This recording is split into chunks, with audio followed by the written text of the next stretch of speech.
Okay. Thank you for joining me, guys. Thank you for your patience. Just give me a moment. I was trying to do something else, but once again, Lafayette was prepared. Thank you for joining me in the room with the special agenda. And today, we'll be discussing something that often as parents, we struggle to balance between choosing how to help our children and allowing them to have their autonomy. Now, if you know, you know. If you're a part of my village and happen to have children who may be on the spectrum or have attention deficit disorders or any other delays or mental health issues, as a parent, we struggle with giving our children the opportunity to create their own space and what their life will look like, developing good friendships, understanding how to navigate in life and in the world, but understanding we still need to protect them without suffocating them. And it is one of the most precious gifts you will ever receive, and also the most important. The Bible tells us that our children are gifts. And with gifts, you take care of them. If ever you had something that you received that you'd waited a long time for or worked really hard to get, and you paid a lot of money for it, and maybe it was something fragile or something that you've been wanting for quite some time, worked really hard, and maybe saved for years for it. You're careful with it because you don't want to damage it. You don't want to ruin it. You want to be able to use it at a later date or maybe even show it to other people. You want to enjoy it. But oftentimes as parents, we forget that even though that we feel that our children are a reflection of us, it is not our right to take over their lives. As a parent of someone of children that have delays, occasionally I find myself trying to make decisions for them without finding out whether or not that they want it, whether or not this is something that they desire too.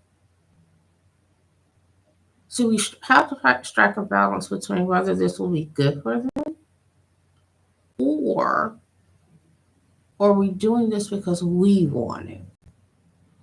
And you can't want something for someone else because it won't serve the purpose or be appreciated in the manner in which we think that they'll want it. They may not, it may not look like what they want. It would be awful if you had to go to life with other people making decisions for you all the time and you being asked to pay for it. What if other people pick your groceries for you and then guided you to the register and told you to give them money to pay for resources that you now have to eat because all of your money is went towards something that either A, you're allergic to, B, you have a strong aversion to, or three, you don't enjoy, or maybe it's even things that dietarily your body can't process. You may not be allergic to it, you just can't deal with it. Sometimes as parents, we have the thought process that we're helping by taking over. that's not necessarily the best choice. Protection often looks like making sure that they're okay. That's very different from making choices for them and saying that it's for their benefit when it's really for our personal ego. That's one thing that I love about our Heavenly Father. Though it is important and it is for our protection, He does not force us to do things. He gives us an opportunity to partake in the privilege of getting to know Him, getting to understand Him. And many times, He presents those opportunities to us until we decide that we will go ahead and show Him how much we appreciate Him and using that opportunity.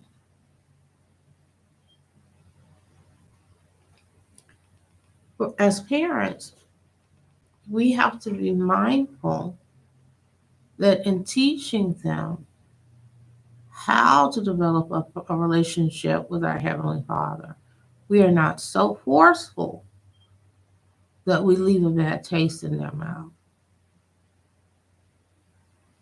Knowing that it's important that they make good choices means earning their trust.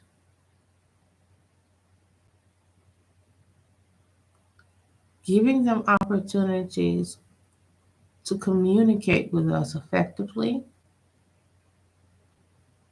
and actually acknowledging that you do hear them, you do understand what they're saying, and everything that you're doing is because you care.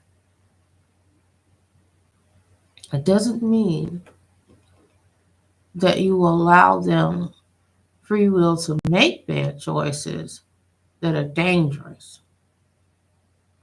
Sometimes our Heavenly Father tells us no to things that we want, even if we beseech Him in prayer, because He knows what's best. Sometimes, if we get what we want, it may not be the time, it may be dangerous, we may not be prepared.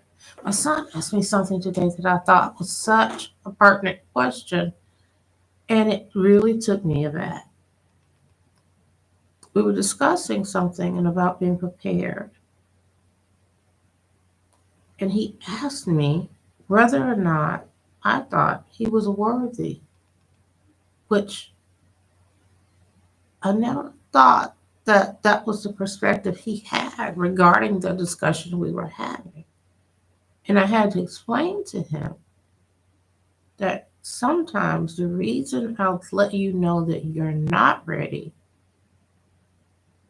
has nothing to do with whether you're worthy or not. You're absolutely worthy for lots of things, but you may not be prepared. This may not be the time. You may not be equipped. You may need to put more effort in to improve.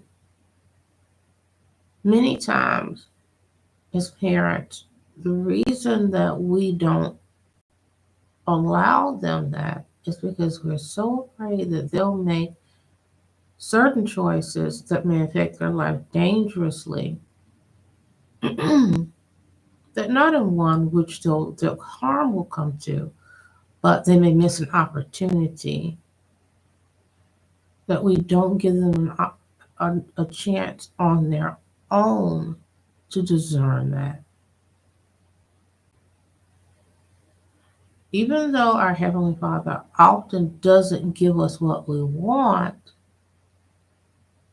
out of His understanding, there will be a moment where He gives us that clarity to see why He did it. Patience and prayer is important. And that's why it's important that we teach our children that as well.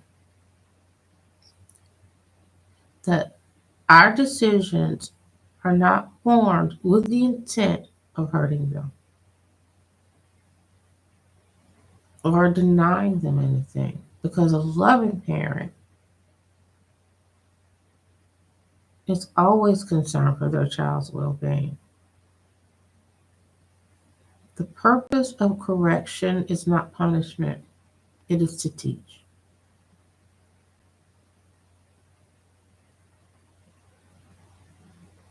And that's one thing as servants of our Heavenly Father that we have to learn and understand. Getting to know our children is crucial in understanding who they are and understanding what their makeup is so that we can guide them. That's the purpose of communicating with them because they will allow you to as they become adults. They will seek out your wisdom because you have shown yourself to be a person who is trustworthy, that loves them and protects them. I always wanted my children to trust that I have their good intentions towards them. If ever you discover that you start to have problems with your children rebelling, it will always be that they no longer trust you. Sometimes, as parents, occasionally we have been known to be, because we are human, we forget to be honest with them about our humanity and letting them know that sometimes there will be failings, but trying to practice consistency and reminding them that occasionally the choices that they make may not be the best ones, but acknowledging that that does not make them a bad person. It just makes them someone who was human and made a bad choice. Yes, there will necessarily be correction, but never with the intent to show them that they just made you upset, because that's not anything that teaches anything. There will be many adults that you will bump into in life, in work, in relationships, in friendships, in all areas of life, in business, where you will be agitated with the way in which things played out. But you cannot attack them or try to punish them because that in no way helps the relationship that you are trying to form. Vengeance and vindictiveness and ego have no place in anything you in hope to thrive.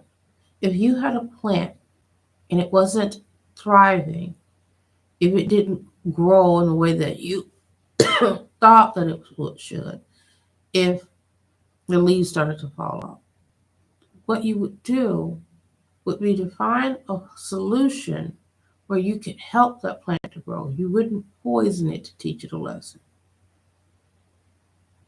because all you did was kill it. You do not want to kill the relationship between your children. If you want them, trust that you will protect them, it's important that they feel seen and heard. It's important that they see and hear you.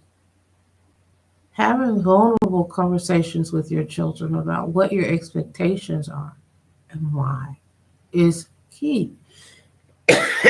Excuse me.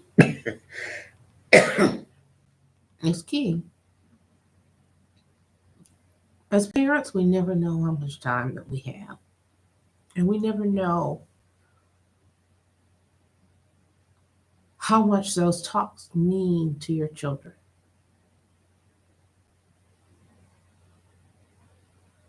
many parents who have children who um, have delays or health issues or anything, you worry even into their adult life whether or not you have prepared them to lead a life in which they'll be okay.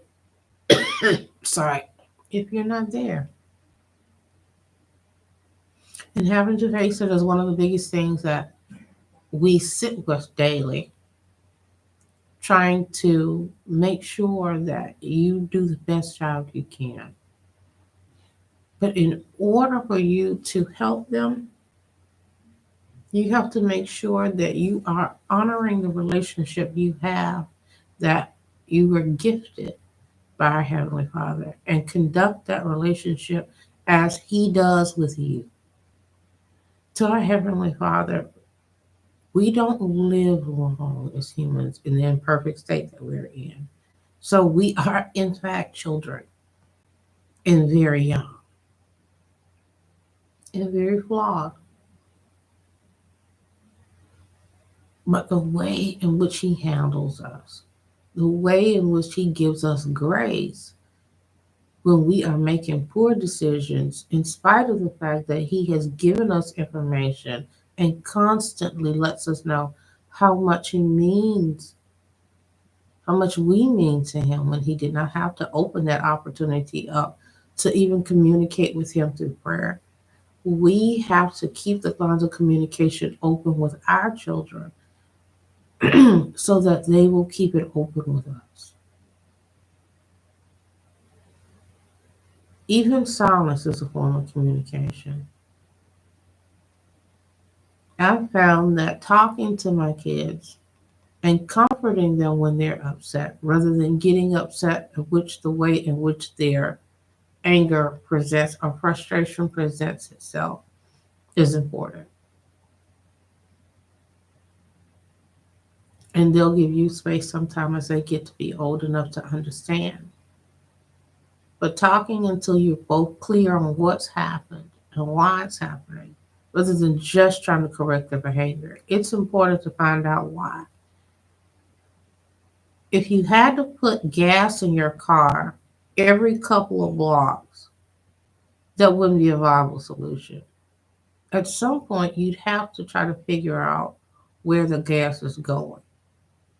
Is there a hole? Is something wrong with my fuel pump?